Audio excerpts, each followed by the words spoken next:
ውድ የታሪክ አለኝ ቲዩብ ተከታታዮች በዛሬው ዕለት ድምፃዊ ቴዎድሮስ ካሳሁን በለቀቀው ኢትዮሪካ በተሰኘው አልበም ውስጥ የመልስ ምት እንዲሆን አንድ ሙዚቃ ተለቋል። ሙዚቃውን ያዘጋጁት ድምፃዊ ዮሳን ጌታሁንና ድምፃዊ ገላኔ ጉርሜሳ ናቸው። ሙዚቃው በኦሮምኛና በአማርኛ የተቀነቀነ ነው። ስለዚህ ሙዚቃ የምንነግራችሁ ነገር አለ። መሐረቡን ስጡ ያዞም ባይደል ካለ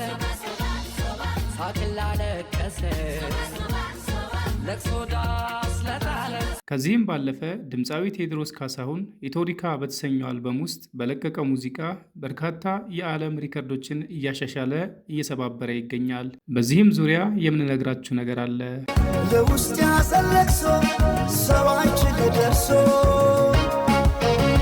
ሌላኛው ድምፃዊ ቴዎድሮስ ካሳሁን ኢትዮሪካ ሲል በሰየመው አልበም ውስጥ በለቀቀው ሙዚቃዎች ውስጥ በርካታ ሰዎች ጥያቄያቸውን እያቀረቡ ይገኛሉ።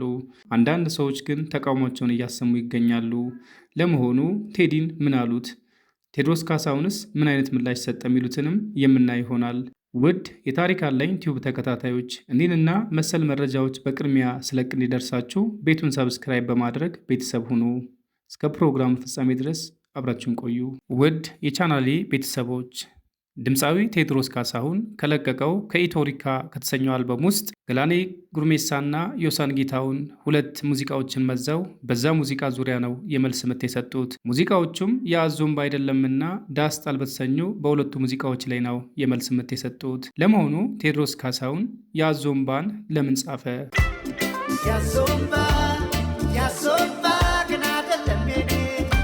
ለምንስ የአዞምባ ሲል ሰይሞ አንጎራጎረ የሚለውን በጥቂቱ እንመልከት። የአዞምባ አይደለም የሚለው ሙዚቃ መታሰቢያነቱ በየቦታው ሰሚ ያጣ እንባ እያፈሰሱ ለሚገኙ ኢትዮጵያውያን ነው። የአዞምባ ግን አይደለም የኔ ቢከብድ ነው ሐዘኔ ሲል ቅሪልኝ ይህ ልቤ ከነብሱ ወግድ ሂድልኝ ነው እንዴ ሰው መልሱ በውታ ኢያሪኮ ፈርሶ እስኪዳኝ ከራማምባ ፈሶ ከዘመን ጋር ገጥሞ ወጣዬ ሳያሳር ይፈሳል እምባዬ። ይህ ዘፈን በተለያዩ የሀገራችን ክፍሎች በማንነታቸውና በእምነታቸው ተለይተው በግፍ ለሚገደሉ ንጹሐን ወገኖቻችንና እንዲሁም ከቀያቸው ለተፈናቀሉ የአካልና የስነ ልቦና ጉዳት ለደረሰባቸው ኢትዮጵያውያን ወገኖቻችን በሙሉ መታሰቢያ እንዲሆን ታስቦ ነው። ነገር ግን ድምፃዊ ዮሳን ጌታሁንና ገላኔ ጉርሜሳ ለዚህ ሙዚቃ የመልስ ምት ሰጥተዋል።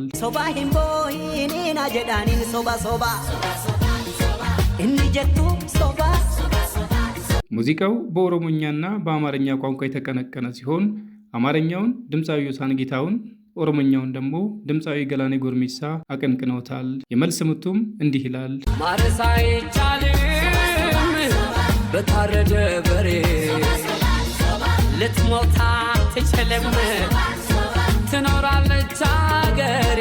መሐረቡን ስጡት የአዞምባ ነው ካለ ሳቅ ካለቀሰ ለቅሶ ዳስ ከጣለ ማረስ አይቻልም በታረደ በሬ ልትሞት አትችልም ትኖራለች አገሬ። የአገር ካባ ለብሶ የመንደር ሰባኪ መልአክ መስሎ መጣ የሬሳ አምላኪ። ይከፈት መዝገቡ ታሪካችን ይታይ ሀገር ማን ገነባ ማን ነውስ ገዳይ። ባንዳ ሀገር ሲሸጥ ባልቻ በጎራዴ ለይተን እንወቅ ጀግናን ከነጋዴ። ለሀገሩ ብሎ ሕይወቱን የሰዋ ይመስክር ታሪኩ ይናገር አድዋ። ምን ያደርጋል ወሬ ቃላትን መደርደር ሞትም አልፈራንም ወድቀናል ለሀገር። አፈር የላስን አበቃን ለበርገር እኛ ያቀና ነው ገና ታብባለች ጨፍላቂዋ ሀገር እውነትም ሞታለች። በዮሳን ጌታሁንና በድምፃዊ ገላኔ ጉርሜሳ የተጻፈ የተቀነቀነ ነው።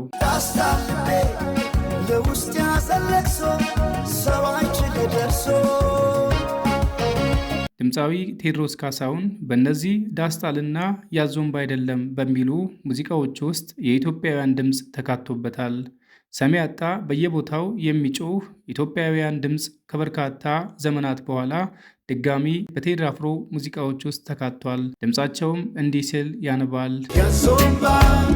ያዞምባ ግን አይደለም የኔ ቢዘም እኮ ነው ማዘኔ። ከዚህ ጋር በተገናኘ የድምፃዊ ቴዎድሮስ ካሳሁን አዲሱ አልበም ከተለቀቀ በኋላ የአፄው ስርዓት ናፋቂ በማለት የሚፈረጁ ሰዎችም አልታጡም። ከትናንት በስቲያ ድምፃዊ ቴዎድሮስ ካሳሁን 18ቱን ትራኮች በኢትዮሪካ በተሰኘው አልበም ውስጥ ከመልቀቁ በፊት አንዳንዶች የቴዲ ሙዚቃ መልቀቅ ተራ አጀንዳ እንደሆነ ሲነግሩን ቆይተዋል። ሙዚቃው ሲለቀቅ ግን ራሳቸው ሚዲያውን በለቅሶ ሞሉት። ነገሩ ተራ አጀንዳ ከሆነ ዝም ብለው ስራቸው ላይ ማተኮር ነበረባቸው። እንዲያውም ዩቲዩብን ያጨናነቁት እነዚህ የሀሳብ አራማጆች ሳይሆን አይቀሩም። ቴዲ አፍሮ ተጽዕኖ ፈጣሪ ሰው መሆኑን ለማረጋገጥ የእነሱ ምስክርነት አያሻውም። ዩቲዩብ ገባ ብሎ በ24 ሰዓት ውስጥ ስንት እይታ እንዳገኘ ማየት በቂ ነው። እኒህ ተቺዎች ወደ ዩቲዩብ ጎራ ቢሉ በአመት እንኳን ያን ያህል ሰው አያያቸውም። እነዚህ ሰዎች ደግሞ ተመልሰው የድሮ ሰዓት ናፋቂ ብለው ይተቹታል። ለመሆኑ የትኛው ትራክ ላይ የትኛው ስንኝ ነው የድሮ ስርዓት ይመለስ የሚል ትርጉም ያለው የሚል ተጠየቅ እናነሳለን። የቴዲ ስንኞች አሁን ካለንበት የዘረኝነትና የጥላቻ ትብተባ ወጥተን ወደ አንድነት እንምጣ የሚሉ ናቸው። ዘረኝነትን የተጠየፍን ከሰፈር መበታተን ወጥቶ አንድ ኢትዮጵያዊነት የጠራን ሰው በድሮ ስርዓት ናፋቂነት መፈረጅ የዘረኛ ብሔርተኝነት የተለመደ ሙሾ ነው። በቴዲ አፍሮ ዘፈን ውስጥ የአፄ ኃይለሥላሴ ድምፅ ሰምቻለሁ ብሎ መከራከሪያ የሚያመጣም አይጠፋም። ታዲያ ለአፄ ኃይለሥላሴ በታላቁ ቤተ መንግስት ውስጥ ሐውልት ያቆመላቸው ጠቅላይ ሚኒስትር አብይ አህመድ ለምን በድሮ ስርዓት ናፋቂነት አልፈረጃችሁትም የሚል ጥያቄ በማንሳት ጥያቄያቸውን በጥያቄ እንመልሳለን። የቴዲ አፍሮን ዘፈኖች ለምን ተነካን የሚል የሚጠዘጥዝ ህመም ተላቀን ስንመለከት በአጠቃላይ አንድምታው አሁን ካለንበት የዘረኝነት ጥላቻና የመጠላለፍ አዙሪት ወጥተን የሁላችም የሆነችው የሰፈር ካቦ የሌለባት ሁሉም ኢትዮጵያዊነት በአንድነት የሚኖርባት ሀገር እንገንባ የሚል ነው። የአንድ ብሔር የበላይነት ያቀነቅናል ብለው የሚከሱትም ተመልክቻለሁ። በዚህ አልበም ውስጥ ብቻ ጉራጌኛና ወላይተኛ ዘፍነዋል። ወደኋላ ስንመለስ ሰለሜ፣ ሀዲያኛ፣ ኦሮምኛ በተደጋጋሚ ናትባሮ፣ ጋምቤላ፣ አዴ፣ ትግራይ ወዘተ በማለት የብሔረሰቦች ባህልና ቋንቋ ያስተዋወቀ መሆኑን ሁሉም ያውቃል። በእነዚህ ተሸናፊዎች ትንተና ሳይሆን በስራዎች ሁሉ ብሔር የሚወድ መሆኑን አስመስክረዋል። ቴዲ ብሔር ይጥፋ ሳይሆን የብሔር ልዩነታችን የአንድነታችን መድመቂያ ሆኖ ሳለ ለምን እንገዳደልበታለን የሚል ነው ሀሳቡ።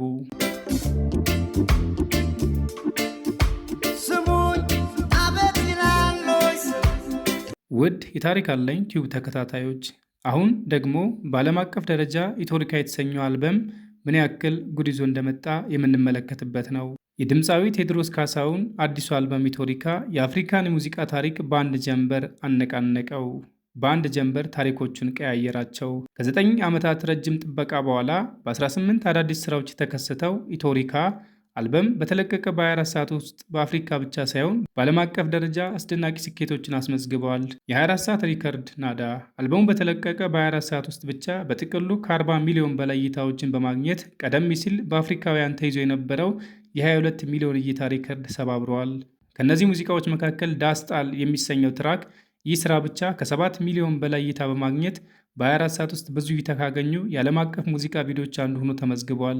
ውድ የታሪክ አለኝ ቲዩብ ተከታታዮች፣ አሁን ደግሞ ድምፃዊ ቴዎድሮስ ካሳሁንን ለማነጋገር እድሉን አግኝቶ ማነጋገረውና ሀሳቡን ያሰፈረልን በዶክተር ወዳጀነ መሐረነ የቀረበውን እንመልከት።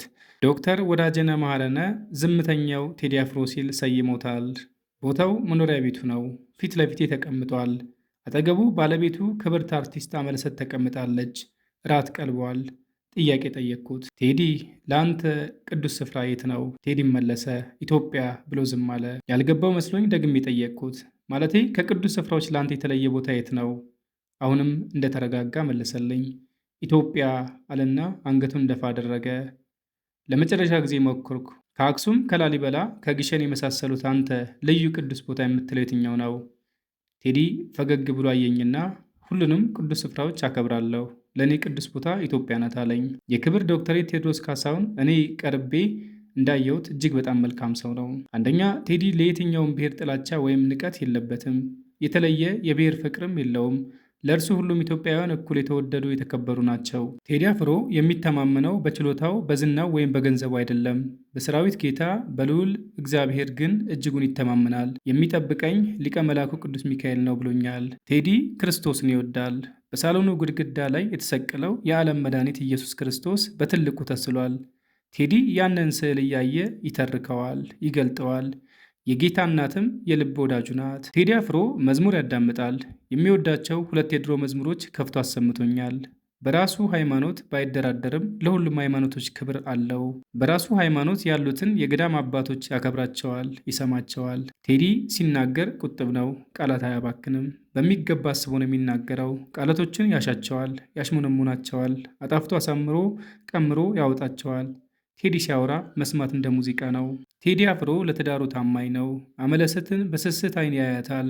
እርሷም ሳራ አብርሃምን ጌታዬ ብላ እንዳከበረችው ባሏን በፍቅርና በክብር ትንከባከበዋለች። ባልና ሚስቱን በቤታቸው ማየት፣ በፍቅር ሲያወሩ መስማት እጅግ ደስ ያሰኛል። ቴዲ ያለውን ዝና የሚያውቀው አይመስለኝም፣ ወይም ትኩረት አይሰጠውም። ስለ እሱ ለማውራት ስሞክር ወሬውን ፈጥኖ ይቀይረዋል። መሞገስን ይሸሻል።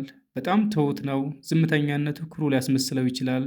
ግን ቴዲ ኩሩ አይደለም። ሰውን በሁለት እጁ የሚጨብጥ ጎንበስ ብሎ እጅ የሚነሳ ጨዋ ሰው ነው። ለቴዲ ሙዚቃ ሕይወቱ ነው። በጣም ከፍተኛ የሙዚቃ ክህሎት እንዳለው ይታወቃል። ኑሮው ከቤቱ ወደ ስቱዲዮ፣ ከስቱዲዮ ወደ ቤቱ ነው። ቴዲ አፍሮ መጽሐፍትን ያነባል፣ ለማንበብ ጊዜ አለው። ታሪክ ይወዳል። ታሪክን በጥልቀት ይመረምራል፣ ይፈትሻል፣ ያሰላስላል። ከቴዲ ጋር ባሳለፍኳቸው ሰዓታት የትኛውም የፖለቲካ ሰው አንስቶ አላወደሰም፣ አልተቃወመም። ፖለቲካዊ አስተያየቶችን ሲሰጥ አልሰማሁትም። ቴዲ አፍሮ ቀርበው ሲያዩት በሚዲያ ከሚታየው በላይ ልዩ ሞገስ፣ ውበትና ክብር የተላበሰ ሰው ነው። ውድ የታሪክ አለኝ ቲዩብ ተከታታዮች የዛሬው መረጃ ይህን ይመስላል። ለቤቱ አዲስ ከሆናችሁ ሰብስክራይብ በማድረግ ቤተሰብ ይሁኑ።